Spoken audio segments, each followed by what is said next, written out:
Welcome to the deep dive. Today, we're tackling a really powerful idea, the significant role our words play in, well, shaping what we experience as reality. And Mhm. this isn't just, positive thinking in the abstract. We're digging into some specific source material to explore the practical side of things. That's right. We spent time with an episode from the Faith Beams GP podcast. It's called A Matter of Life and Death, How Your Words Shape Your Destiny. Right. And it presents a pretty compelling perspective on how our language influences things. Yeah. So our goal is to really understand its core arguments and, how we might consciously use our words. Exactly. So the big question for this deep dive is really based directly on the ideas from that podcast. How can being more aware, more intentional with our words actually impact our lives? Yeah. So whether you're facing like daily hurdles or reaching for big goals, or maybe you're just curious about language, we think this exploration will give you some genuinely useful insights. Definitely. Okay, so the podcast kicks off with a pretty fundamental concept about words, doesn't it? It does. The core proposition is that our words aren't just neutral expressions. They argue words have a creative power. It draws a direct parallel to the creation story in Genesis.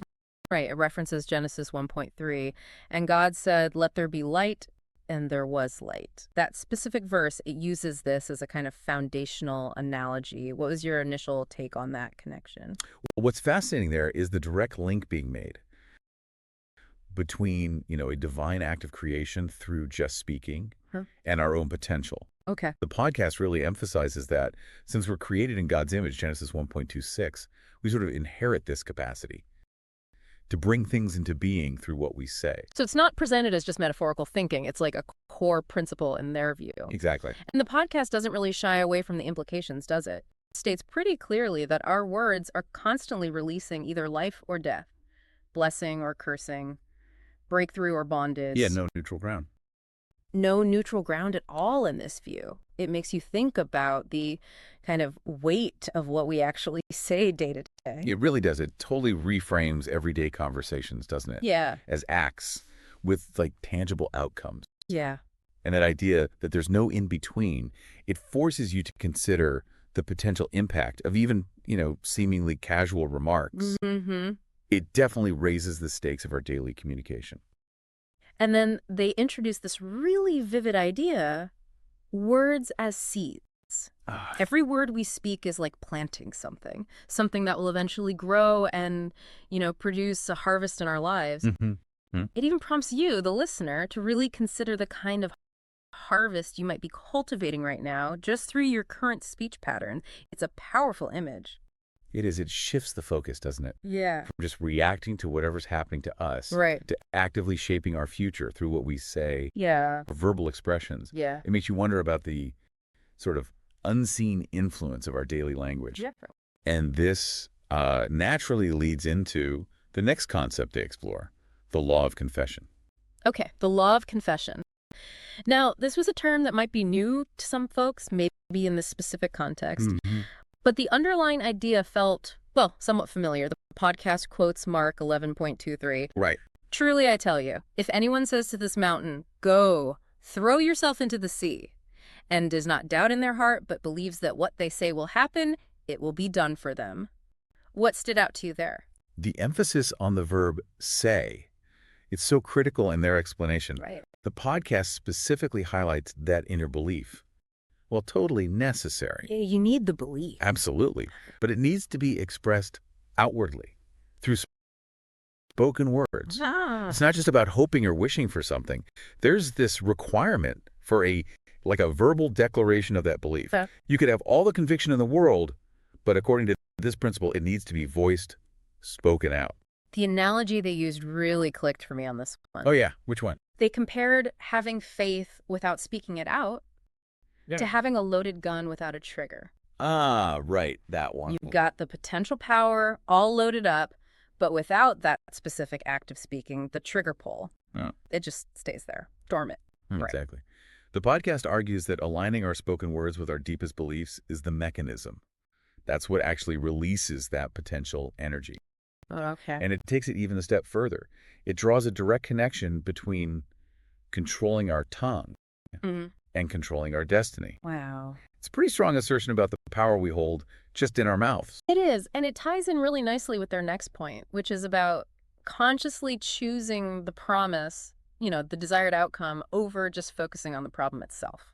Mhm. And I think that's something we can all relate to, right? That tendency to just dwell on what's going wrong. Oh, absolutely. The podcast tackles this very human tendency head on. They use the well-known story of David and Goliath to really illustrate this. Okay, yeah. The contrast is stark. You have the Israelite army, who were clearly just fixated on Goliath's intimidating size. Right, the giant problem. Exactly. And then you have David's confident declaration. Yeah. Not about the giant, but about the power of, well, a higher authority. Yeah. It's really striking. Absolutely. They were seeing the obstacle, the problem, and probably speaking about their fear, their doubt. You'd imagine so. Whereas David and the podcast highlights this with that powerful quote, you come to me with a sword and a spear. But I come to you in the name of the Lord Almighty. Yeah. He was vocalizing a completely different reality. One, based on his faith, his conviction, not the visible circumstances. And the principle of magnification is so important here. The podcast explains that whatever we consistently focus on and crucially speak about, Right. it tends to amplify in our experience. It gets bigger. Okay. So if we keep voicing our fears, our doubts, those feelings, and potentially those outcomes can become magnified, inflated. But the flip side. Conversely, focusing on and speaking about positive expectations, about the promise, can have a corresponding effect. It's about where we consciously direct our verbal energy and attention. So the active choice, as the podcast emphasizes, is to intentionally choose to magnify the positive. Yeah. The promise of a better situation, faith in a good outcome, belief in a greater power at work. It really underscores this idea that our words can literally direct our focus. Which leads us very nicely into the practical stuff. The strategies the podcast offers for actually gaining more conscious control over our tongue. Good, yeah. Because it's helpful that they don't just leave us with these big ideas. All right, abstract concepts. To provide concrete steps we can actually try to implement in our lives. Exactly. Okay, so the first practical step mentioned is to feed your heart with the word daily. They reference Luke 6.45. Out of the abundance of the heart, the mouth speaks. It's all about the input, isn't it? Yeah. This really highlights the importance of our emotional diet, so to speak. What we consistently expose our minds to that's naturally going to shape our thoughts. And then what comes out? And consequently, the words we speak. It's about cultivating an internal environment that naturally fosters positive, faith-filled expressions. Then they suggest actually writing down daily declarations based on scripture. Yes, getting specific. And they give examples like, I am the head, not the tail, or I am blessed and highly favored. These are tangible, positive statements rooted in their source. What do you think the benefit is of physically writing them down? Well, the act of writing, it adds a different layer. It's more intentional, right? Okay. It reinforces the message in a way that's different from just thinking it or even saying it aloud sometimes. It's more deliberate engagement with the affirmation. Makes sense.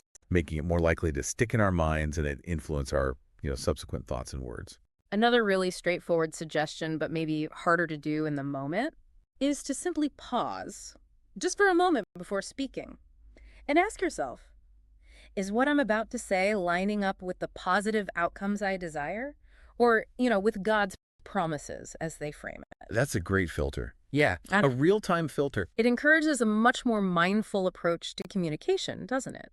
Prompting us to evaluate the potential impact of our words before they even leave our mouths. Instead of just reacting. Exactly. Shifting from reactive speech to a more considered intentional use of language. The podcast also emphasizes the role of our community, our environment. Ah, yes, the people around us. Suggesting we surround yourself with faith talkers, pointing out that belief, positivity, it can be contagious.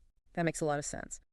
We all know how easily negativity can spread. Oh, yeah. So the people we spend time with, the types of conversations we regularly engage in, they can either reinforce a positive, hopeful outlook or, contribute to negativity and doubt.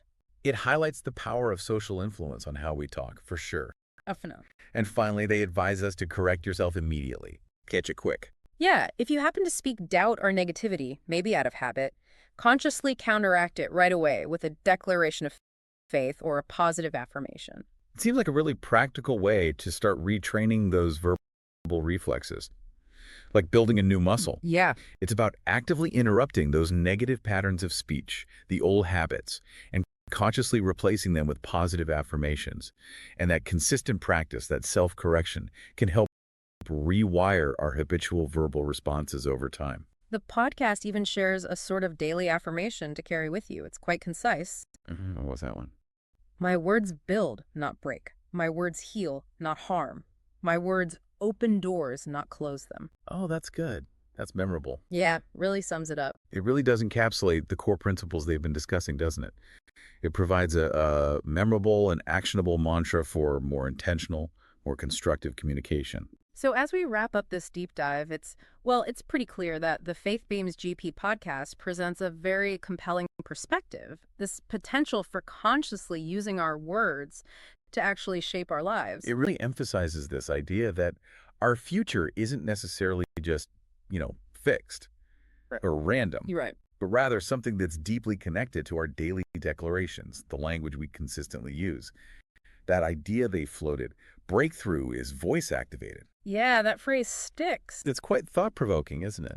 It really is. It suggests that the power to influence our circumstances might reside much more in our own spoken words than we often acknowledge, maybe more than we're comfortable acknowledging sometimes. Possibly. So here's something to really consider for you listening.